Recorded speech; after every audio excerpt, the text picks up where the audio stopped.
Thank you for joining us for the first Joe Roughneck Q&A session.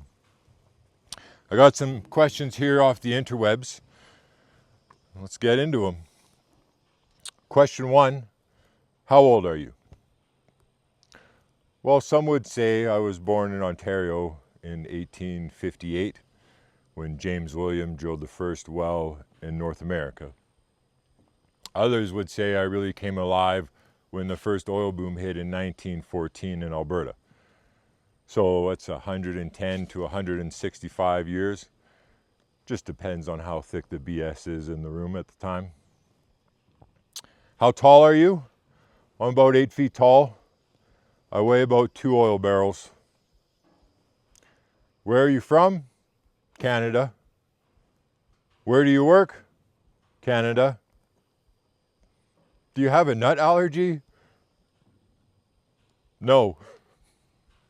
Okay, let's get into this standard barrel of oil.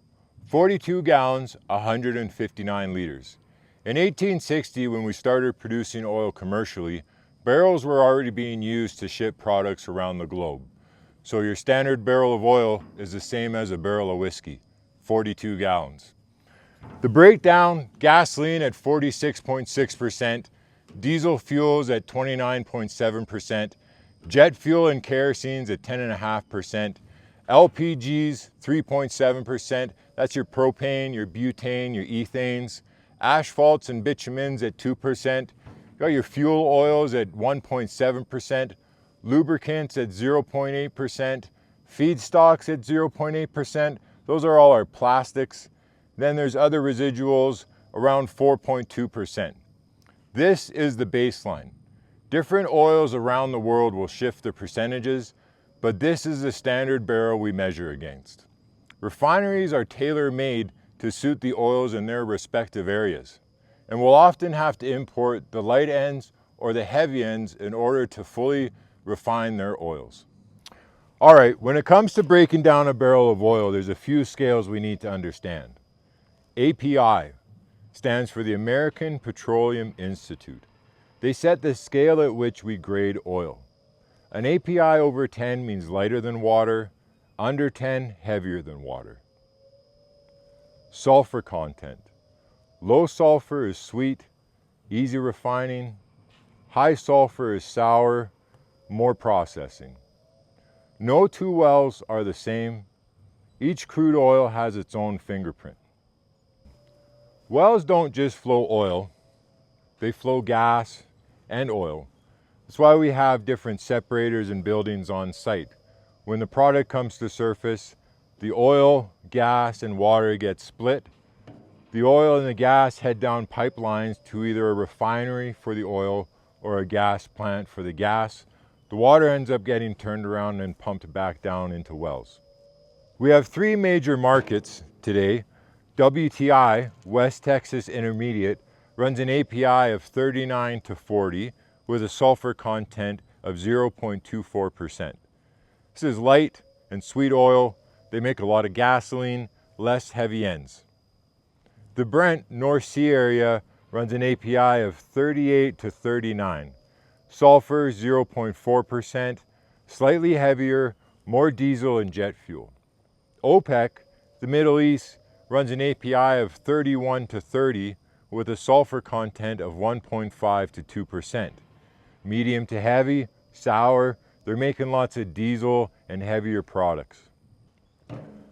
All right, next question, and perhaps my favorite. Where does patch come from in oil patch? Well, once upon a time, folks worked their little chunk of land in farming. And with their tools and labor, they were working their patch. Whether that was their cabbage patch or their cotton patch, those were the terms that they used back in those days. And it was those same folks that started the oil and gas industry. So working your chunk of land in the oil and gas industry was working your oil patch. And that language carried on in the 1940s and 50s.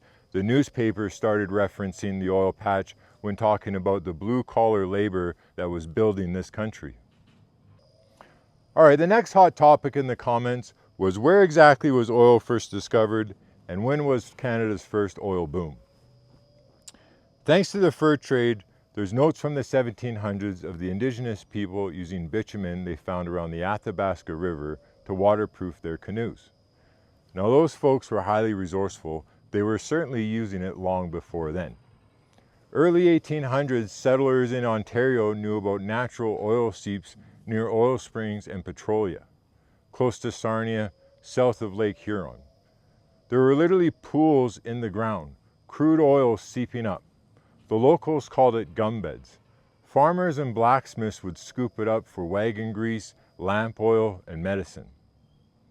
In 1847 to 1850s, there's written records showing surface oil being collected in the townships around Ontario. There's documents of people digging shallow, hand-dug wells to collect it.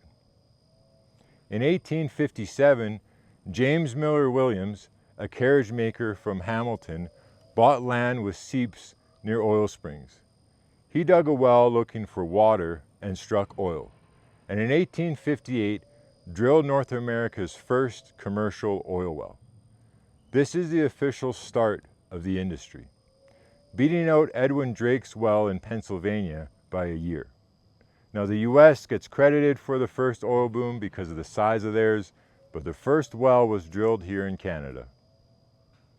From there we go to Digman 1 in Turner Valley in 1914, hitting Canada's first oil boom. It was short-lived with the wars, but that was the first oil boom in Canada. Then in 1947, in Leduc, Alberta, we struck today's modern oil boom. It's important to note that in 400 AD, China was moving oil by bamboo pipeline. That's 1600 years ago. We're pretty young here in Canada. So what about each category on this barrel of oil? Let's get into it a little bit. Our gasoline cut here gives us regular, mid-grade, and premium gas, our racing fuels, solvents, and naphthas. Our diesel section here gives us diesel, farm fuel, some heating oils, and marine diesel. The LPGs, liquid petroleum gases, gives us the majority of our propane, butane, the bottled gases. Asphalts, that's our road asphalt, roofing tars, and bunker fuels for ships. Fuel oils, that's your furnace oil, industrial burners, there's a bit of marine use there too. Lubricants, well, there's your motor oil, greases, waxes. The feedstock's the interesting one. That's your ethane, benzene, xylenes. Gives us all our plastics and rubbers, fertilizers, cosmetics, synthetic fibers. That one's a deep one to get into. Then others, we have petrochemical byproducts. We got coke, we got sulfur, a little bit of the leftovers. That's how your standard barrel of oil breaks down. Another topic that shows up a lot in the comments is politics. Joe Roughneck doesn't do politics. When you've been around as long as I have, you come to realize that it doesn't really matter what side you're standing on. It's all the same nonsense. Today, politicians seem like they're the furthest ones away from the actual problems we're dealing with, which means they don't have any experience. And on site, when a fellow shows up without any experience, it's not going to be a good day. Let's focus more on setting a good example and learning about how important oil is and the role it plays in our modern life. Our next question, what's Joe's mission? Joe Roughneck's mission is to stand up for the lifeblood of modern society, oil. To back the workers who labor to provide it, and to promote open conversation about it, where it comes from, and how we use it. I believe in people. When someone sides with the current green energy propaganda, it's usually because they want to protect the environment. That's not a bad person. On our side, we tend to get pretty fired up, but yelling doesn't help. You don't change opinions by shouting. You change them by talking. What's lacking is understanding. Oil and natural gas are the backbone of everyday life. There is no alternative. No need to get defensive. No argument to win. Approach these encounters as an opportunity to share your knowledge. Use the golden rule. Treat others the way you want to be treated. If someone doesn't care to learn, let it go. The truth doesn't need defending. It only needs to be demonstrated. Look around. Oil brought you every material thing you see.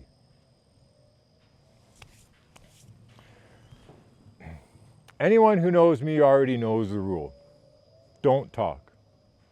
Joe Roughneck isn't about one man. It's about the crew. The more people understand what this work gives them, the more respect it should bring the people doing it.